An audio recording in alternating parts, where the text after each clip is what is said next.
My family threw me away like trash. Years later, they found me and begged me to come back. This isn't a story about forgiveness. It's a story about what happens when you create your own monster.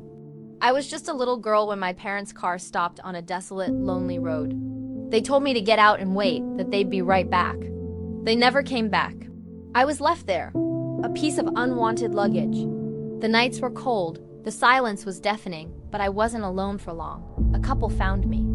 The locals whispered about them, calling them dangerous, reclusive, strange.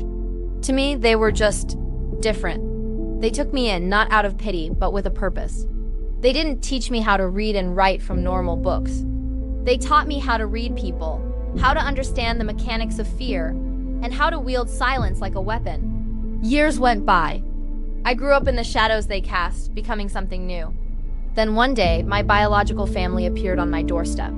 They looked older, a little desperate, but still had that same familiar greed in their eyes.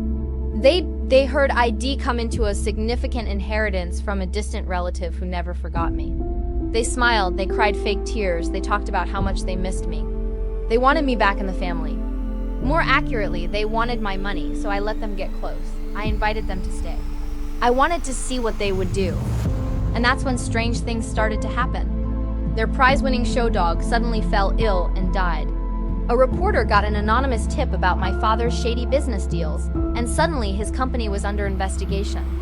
The police showed up at the door, asking my mother questions about an old hit-and-run case that had gone cold. Through it all, I never raised my voice. I never touched them. I never made a single threat. I just kept smiling that calm, gentle smile my new parents had taught me. They grew frantic, paranoid, pointing fingers at each other as their perfect lives crumbled into dust around them. They looked at me with terror in their eyes, but they couldn't prove a thing. I was just the quiet, forgotten daughter who had come home. They came to me one last time, defeated and broken, begging me to make it stop.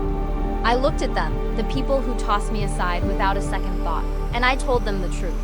I learned something important the day you abandoned me. Monsters don't need claws to hunt. If you love stories where the underdog gets their revenge, make sure to follow for more. You won't want to miss what's coming next. Thanks for watching.